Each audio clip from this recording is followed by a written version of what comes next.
Hello friends, नमस्कार। स्वागत है आप सभी का हमारे यूट्यूब चैनल पर। आज की जो वीडियो रहने वाली है एसएससी और रेलवे बैच के लिए रहने वाली है। आपका 4 जुलाई 2024 को जो टेस्ट पेपर हुआ है, आज हम उसकी आंसर की आपके लिए लेके आए हैं। आपको बता देते हैं कि आपका जो टेस्ट पेपर है अलग अलग सेक्शन में डिवाइड होकर दिया गया है। आप देख सकते हो, जैसे फर्स्ट सेक्शन विज्ञान का है। जैसे आपकी क्लास लगती है 10 से 10:40 जो आपकी क्लास विज्ञान की है, तो उसका फर्स्ट सेक्शन है। उसके बाद दूसरी क्लास जो लगती है आपकी 10:40 से 11:20 भारत का भूगोल, उसका टेस्ट बना हुआ है। तो ये कंप्लीट सेक्शन आपने देख लिए होंगे और एग्ज़ाम आपने जो दिया है उसके आंसर की को मैं अपने शुरुआत से लगते हैं विज्ञान से। फर्स्ट जो प्रश्न है आपका, प्रकाश की चाल सर्वाधिक किसमें होती है? तो आपको बताया गया है कि सर्वाधिक चाल जो है निर्वात के अंदर होती है। लार की प्रकृति कैसी होती है? तो आपको ये बताया हुआ है कि लार की प्रकृति कैसी है, अम्लीय। नेक्स्ट, श्वसन कैसा है? तो आपको पता है कि जिस अभिक्रिया के अंदर ऊष्मा मुक्त होती है उसमें ऊष्माक्षेपी कहते हैं, तो श्वसन जो है ऊष्माक्षेपी अभिक्रिया है। नेक्स्ट, सबसे अधिक कार्बोहाइड्रेट किस में होता है? तो सबसे अधिक कार्बोहाइड्रेट आपको बताया हुआ है चावल में होता है। यांत्रिक ऊर्जा को विद्युत ऊर्जा में कौन बदलता है? तो डायनमो बदलता है। नेक्स्ट, दूरी का जो एसआई मात्रक है वह मीटर होता है और शरीर की सबसे छोटी इकाई है वो कोशिका होती है। और इसके बाद में है किण्वन क्या है? तो किण्वन एक जैव अभिक्रिया है। सिरोसिस नामक रोग किस में होता है? तो सिरोसिस नामक रोग जो है लीवर में होता है, यकृत बोल सकते हैं हिंदी में। और प्रकाश का कणिका सिद्धांत किसने दिया है? न्यूटन ने। मैंने आपको बताया था तरंग सिद्धांत हाइगन ने दिया है, विद्युत चुंबकीय सिद्धांत मैक्सवेल ने दिया है और क्वांटम सिद्धांत मैक्स प्लांक ने दिया है। तो ये हमारे विज्ञान के आंसर है। और एक बार फिर से बता देता हूँ, 4 जुलाई 2024 को ये टेस्ट पेपर हुआ है।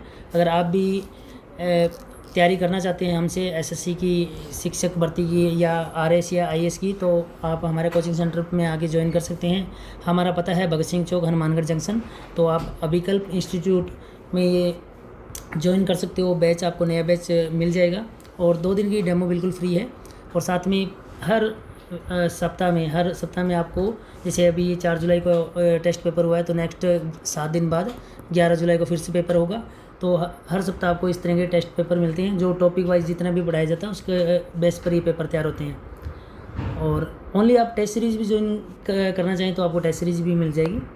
चलिए अगले सेक्शन देखते हैं। अगला जो सेक्शन है भारत का भूगोल, ये आपको अक्रम सर करवाएंगे, लेकिन मैं मेरे एक सब्जेक्ट का आगे आपको करवा देता हूँ। जो भारत का इकोनॉमिक्स का सेक्शन है, आपको 1-20 जो क्लास लगती है इकोनॉमिक्स, भारत की अर्थव्यवस्था, उसके आंसर पहले देख लीजिए। तो भारत की अर्थव्यवस्था में आपको जो फर्स्ट प्रश्न दिया हुआ है, भारत की प्रथम औद्योगिक नीति कब आई? तो 1948 में आई। रेपो दर बढ़ाने पर मुद्रास्फीति क्या होती है? घटती है। आपको बताया था कि रेपो दर बढ़ा दीजिए, महंगाई घट जाएगी। इसके बाद में भारत का केंद्रीय बैंक कौन सा है? तो बैंकों का बैंक जो है आरबीआई केंद्रीय बैंक है। अर्थव्यवस्था में मुद्रा की तरलता प्रबंध किससे संबंधित है? तो ये संबंधित मौद्रिक नीति है। नेक्स्ट, मौद्रिक नीति समिति की स्थापना कब हुई थी? तो 27 जून 2016 को हुई थी। अगला प्रश्न है सागरमाला कार्यक्रम किससे संबंधित है? तो बंदरगाहों से संबंधित है। नेक्स्ट है भारत में उदारीकरण, निजीकरण, वैश्वीकरण को कब अपनाया गया? तो आपको बताया हुआ कि 1991 में जब मनमोहन सिंह जी वित्त मंत्री थे और नरसिम्हा राव सरकार थी, तब 1991 में अपनाया गया था। नेक्स्ट जो प्रश्न है कि भारत की जो अर्थव्यवस्था है, भारतीय अर्थव्यवस्था कैसी है? तो अपनी अर्थव्यवस्था मिश्रित है। अर्थशास्त्र के जनक कौन है? सभी को पता है आपको, एडम स्मिथ जनक हैं। और व्यष्टि अर्थशास्त्र का संबंध किससे? तो आपको वैसे पता होगा, व्यष्टि अर्थशास्त्र में छोटी वस्तुओं का अध्ययन किया जाता है। तो इनमें छोटी वस्तुओं में कीमत सिद्धांत है, बाकी सब बड़ी है। मौद्रिक नीति, राजकोषीय नीति, ये सब क्या है? बड़ी है। तो सही आंसर होगा कीमत सिद्धांत। तो ये थे आपके भारत की अर्थव्यवस्था के प्रश्न। अब आपको आगे मिलेंगे अक्रम सर, जो कि आपको बताएंगे जियोग्राफी से संबंधित जो आपका पेपर है उसके आंसर। चलिए अक्रम सर के साथ आगे के आंसर जानिए। नमस्कार सभी साथियों को। तो अपने भारत के भूगोल की तरफ आते हैं। देखिए पहला क्वेश्चन, हिमालय पर्वत श्रृंखला का विस्तार कितने किलोमीटर है? तो मैंने आपको बताया था 2500 किलोमीटर हिमालय पर्वतमाला का विस्तार है। उसके बाद देखो, हिमालय की सर्वोच्च चोटी माउंट एवरेस्ट हिमालय के किस भाग में है? तो वृहत हिमालय में है, क्योंकि वृहत हिमालय का नाम इसलिए पड़ा है क्योंकि वृहत हिमालय में हिमालय की सबसे ज़्यादा ऊंची चोटियां हैं। हिमालय का सबसे ऊंचा भाग ये वृहत हिमालय है, तो सबसे ऊंची चोटी भी वृहत हिमालय में ही होगी। उसके बाद देखो, भारत की सबसे ऊंची चोटी हिमालय के किस भाग में है? तो भारत की सबसे ऊंची चोटी है कौन सी? तो K2 है, जिसे अपने गॉडविन ऑस्टिन भी कहते हैं और इसका दूसरा नाम K2 है। ये हिमालय के कौन से भाग में स्थित है? तो ये ट्रांस हिमालय में स्थित है, हिमालय का सबसे उत्तरी भाग जो है, और ये भारत में POK के अंदर स्थित है। हिमालय की आकृति कैसी है? तो धनुषाकार आकृति है, डी ऑप्शन।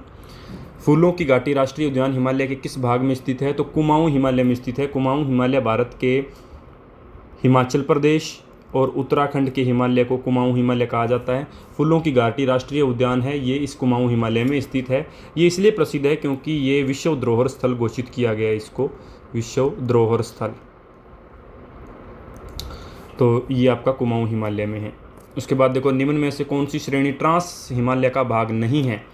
तो मैंने बताया था आपको, ट्रांस हिमालय के अंदर 3 श्रेणियां हैं। एक तो काराकोरम श्रेणी है, एक लद्दाख श्रेणी है और एक जोस्कर श्रेणी है। तो ये पीर पंजाल श्रेणी ट्रांस हिमालय का भाग नहीं है, तो बी ऑप्शन होगा। महान हिमालय को सागरमाथा किस देश में कहा जाता है? तो नेपाल के अंदर इसे सागरमाथा कहा जाता है। देखिए, सागरमाथा जो अपने महान हिमालय है उसे हम महान हिमालय, वृहत हिमालय, ग्रेट हिमालय या हिमाद्री नाम से संबोधित करते हैं, लेकिन नेपाल में उसे सागरमाथा कहते हैं। महान हिमालय में नेपाल के अंदर हिमालय की सबसे ऊंची चोटी भी है माउंट एवरेस्ट, तो माउंट एवरेस्ट को भी ये सागरमाथा कह देते हैं नेपाल में। तो नेपाल में सागरमाथा इसको कहा जाता है। और अगर तिब्बत की बात करें तो तिब्बत में इसे पर्वतों की रानी कहा जाता है। पर्वतों की रानी उनकी भाषा में कहा जाता है, लेकिन ये उसका हिंदी रूपांतरण है पर्वतों की रानी। किसे कहा जाता है पर्वतों की रानी? महान हिमालय को तिब्बत देश के अंदर। तो और सागरमाथा नेपाल देश में कहा जाता है। आगे बढ़ते हैं। हिमालय की तीसरी ऊंची चोटी कौन सी है जो पूर्ण रूप से भारत में स्थित भारत की सर्वोच्च चोटी है? तो हिमालय की सबसे ऊंची चोटी तो है माउंट एवरेस्ट, दूसरी ऊंची चोटी है गॉडविन ऑस्टिन K2 और तीसरी ऊंची चोटी कौन सी है? Kanchenjunga, D option. कंचनजंगा तीसरी ऊंची चोटी है और ये मकालू चौथी ऊंची चोटी है। तो ये कंचनजंगा तीसरी ऊंची चोटी भी है और पूर्ण रूप से भारत में स्थित भारत की सर्वोच्च चोटी भी है, क्योंकि ये जो गॉडविन ऑस्टिन है, ये जो हिमालय की दूसरी ऊंची चोटी है, ये भारत की सबसे ऊंची चोटी है, लेकिन ये POK के अंदर स्थित है जो एक विवादित स्थल है। लेकिन अपने POK को अपना भारत का हिस्सा मानते हैं, इसलिए हम मानते हैं कि गॉडविन ऑस्टिन भारत की सर्वोच्च चोटी है। किंतु क्वेश्चन में कहा गया पूर्ण रूप से भारत में स्थित भारत की सर्वोच्च चोटी, तो कंचनजंगा पूर्ण रूप से भारत में स्थित भारत की सबसे ऊंची चोटी है। और अगर वैसे भारत की चोटी की बात करें तो दूसरी ऊंची चोटी है भारत की। आगे देखो, भारत की कुल जलीय सीमा की लंबाई कितनी है? तो कुल जलीय सीमा की लंबाई तो है, एग्जैक्ट बताएं तो 7516.6 किलोमीटर है, लेकिन यहाँ पर ये ऐसा कोई आंकड़ा नहीं दिया हुआ, इसके नज़दीकी आंकड़ा दिया हुआ है 7517 किलोमीटर। तो आपका ये ऑप्शन सही होगा। देखिए, भारत की कुल जलीय सीमा में 2 आंकड़े आते हैं। जलीय सीमा में 2 आंकड़े आते हैं। एक तो भारत की मुख्य भूमि की जलीय सीमा, तो मुख्य भूमि की तो है 6100 किलोमीटर, लेकिन कुल जलीय सीमा की बात करें तो 7516.6 किलोमीटर या 7517 किलोमीटर है। तो यहाँ अपने कुल जलीय सीमा की पूछी गई है, तो 7517 किलोमीटर ये ऑप्शन होगा। भारत के पूर्वी बिंदु तथा पश्चिमी बिंदु के मध्य कितने देशांतरों का अंतर है? तो पूर्वी बिंदु और पश्चिमी बिंदु में देखिए, पश्चिमी बिंदु से 68 डिग्री 7 मिनट देशांतरी रेखा गुजरती है और पूर्वी बिंदु से पश्चिमी बिंदु से 68 डिग्री 7 मिनट की देशांतरी रेखा गुजरती है और पूर्वी बिंदु से 97 डिग्री 25 मिनट की देशांतरी रेखा गुजरती है। दोनों में अगर अंतर की बात करें तो 29 डिग्री और 17 मिनट का अंतर पाया जाता है। तो सी ऑप्शन होगा, 29 डिग्री 17 मिनट। तो ये आपके भारत के भूगोल के 10 प्रश्न थे। उम्मीद है आप सभी को समझ में आ गए होंगे। अब अपने आगे बढ़ते हैं मैथ की तरफ। तो मैथ के मैं आपको सिर्फ क्वेश्चन के आंसर के निशान लगवाऊंगा। देखिए, पहला प्रश्न है, पहले प्रश्न का आंसर होगा आपका सी ऑप्शन 1600। दूसरा क्वेश्चन है, इसका आंसर होगा आपका ए ऑप्शन 2000। 23वां क्वेश्चन है मैथ का तीसरा क्वेश्चन, इसका आंसर होगा आपका सी ऑप्शन 2.5%। अगला प्रश्न है 24वां, इसका आंसर होगा आपका ए ऑप्शन 560। 25वें क्वेश्चन का आंसर होगा आपका ए ऑप्शन 1050। 26वें क्वेश्चन का आंसर होगा सी ऑप्शन 122। 27वें क्वेश्चन का आंसर होगा आपका ए ऑप्शन 0 और 28वें क्वेश्चन का आंसर होगा आपका ए ऑप्शन 20,000। 29वें क्वेश्चन का आपका आंसर होगा सी ऑप्शन 103.4 और 30वें क्वेश्चन का आंसर होगा आपका डी ऑप्शन 112। तो ये आपके मैथ के 10 क्वेश्चन थे, जिनका सॉल्व आपको किसी और वीडियो में सर करवाएंगे। तो आगे चलते हैं अपने तर्क शक्ति रीजनिंग के क्वेश्चन, जिसमें टॉपिक था आपका घड़ी, रक्त संबंध और कैलेंडर। इसका पहला क्वेश्चन देखो, 26 नवंबर 1987 को क्या वार होगा? तो इसका ए ऑप्शन होगा मंगलवार। अगला प्रश्न देखो, 27 अक्टूबर 1995 को क्या होगा? तो इसका ऑप्शन होगा आपका बी, उत्तर होगा शुक्रवार। यदि 1 जनवरी को शुक्रवार है तो किसी अधिवर्ष में मार्च की पहली तारीख को कौन सा दिन होगा? 33वें क्वेश्चन का आपका आंसर होगा ए ऑप्शन मंगलवार। अगला देखो, 34वां क्वेश्चन है, 34वें प्रश्न का आपका बी ऑप्शन होगा बृहस्पतिवार। 35वां क्वेश्चन है, यदि 21 जून 2007 को गुरुवार था तो 21 जून 2011 को सप्ताह का कौन सा दिन था? तो 35वें प्रश्न का आपका डी ऑप्शन होगा मंगलवार। 36वें प्रश्न का आपका डी ऑप्शन है जानकारी अधूरी है। इस प्रश्न में इसकी जानकारी अधूरी है तो ये आपका डी ऑप्शन होगा। 37वां प्रश्न देखो, 20 जुलाई वर्ष 2009 को सप्ताह का कौन सा दिन था? तो इसका आंसर होगा आपका सी ऑप्शन सोमवार। अगला प्रश्न देखो, 1 जनवरी 2005 को सोमवार है तो 5 फरवरी को कौन सा दिन था? तो यहाँ पर आपका आंसर होगा ए ऑप्शन सोमवार। 39वें क्वेश्चन का आपका बी ऑप्शन होगा रविवार। 40वें प्रश्न का आपका ए ऑप्शन होगा बुधवार। तो ये आपके रीजनिंग के 10 क्वेश्चन हो चुके हैं, जिसमें घड़ी, रक्त संबंध और कैलेंडर आपको टॉपिक दिया हुआ था। आगे बढ़ते हैं अपने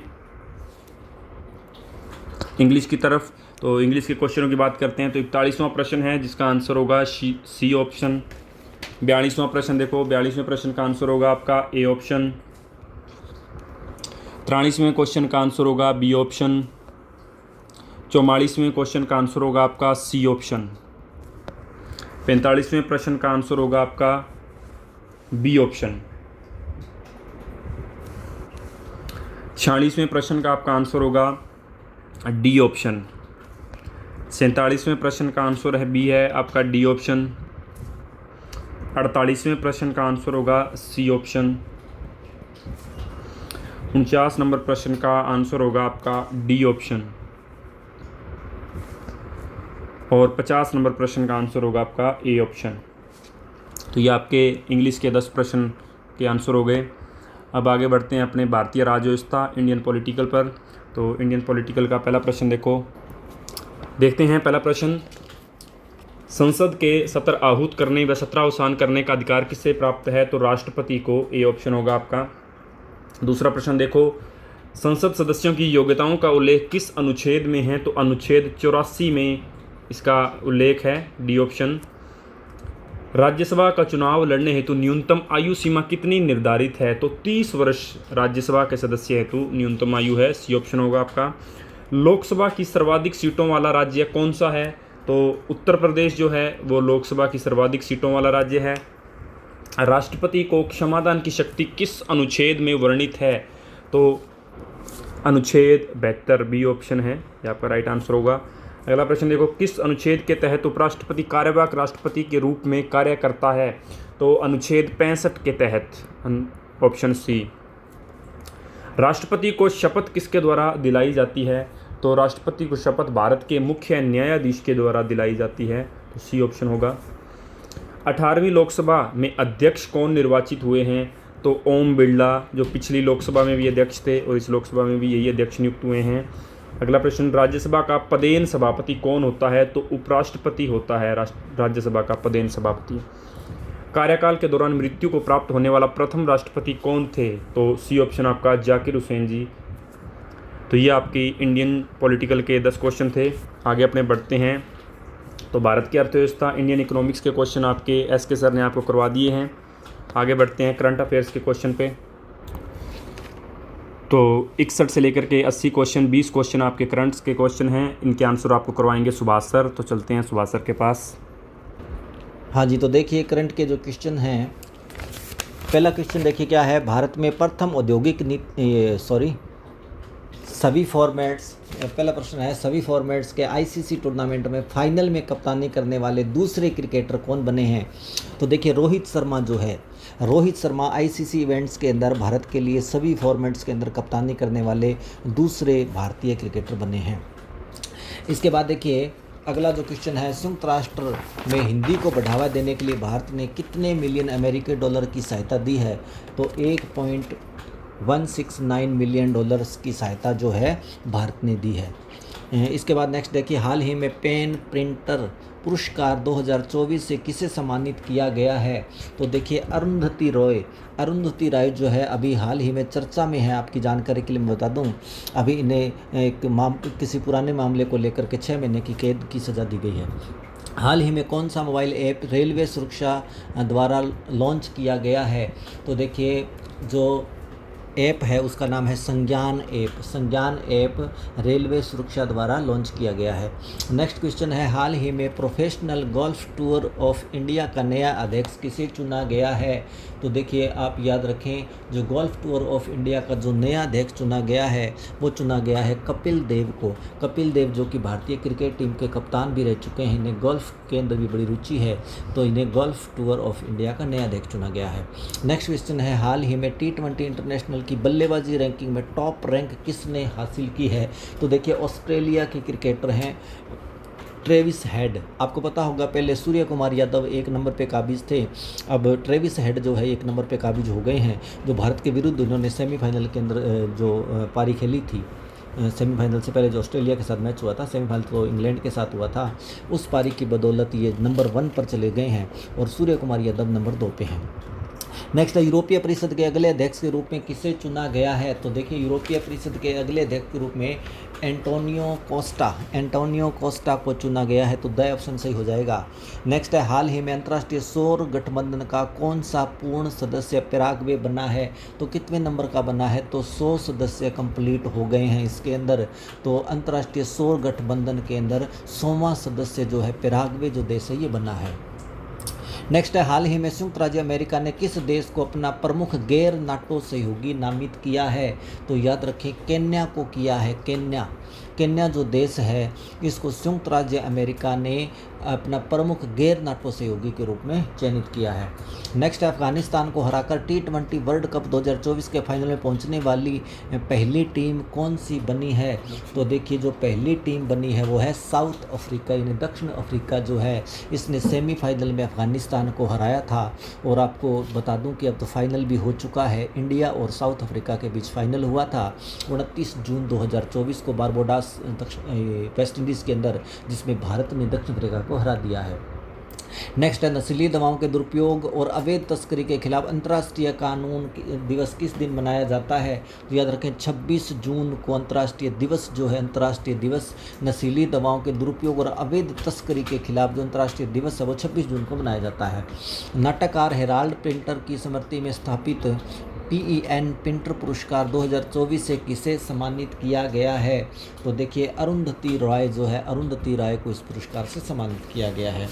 नेक्स्ट जो क्वेश्चन अपना है वह है, भारत को विश्व आर्थिक मंच संगठन द्वारा जारी वैश्विक ऊर्जा संक्रमण सूचकांक पर कौन सा स्थान दिया गया है? तो 63वां स्थान दिया गया है। नेक्स्ट देखिए, भारत में अंतर्राष्ट्रीय शुगर संगठन की परिषद की बैठक किस शहर में की गई है? तो याद रखें जो अंतर्राष्ट्रीय शुगर संगठन की जो बैठक हुई है ये हाल ही में नई दिल्ली के अंदर हुई है। नेक्स्ट है, S&P ग्लोबल रेटिंग्स ने वर्तमान वित्तीय वर्ष के लिए भारत की GDP वृद्धि का पूर्वानुमान कितने प्रतिशत बरकरार रखा है? तो इसका सही उत्तर हो जाएगा 6.8%।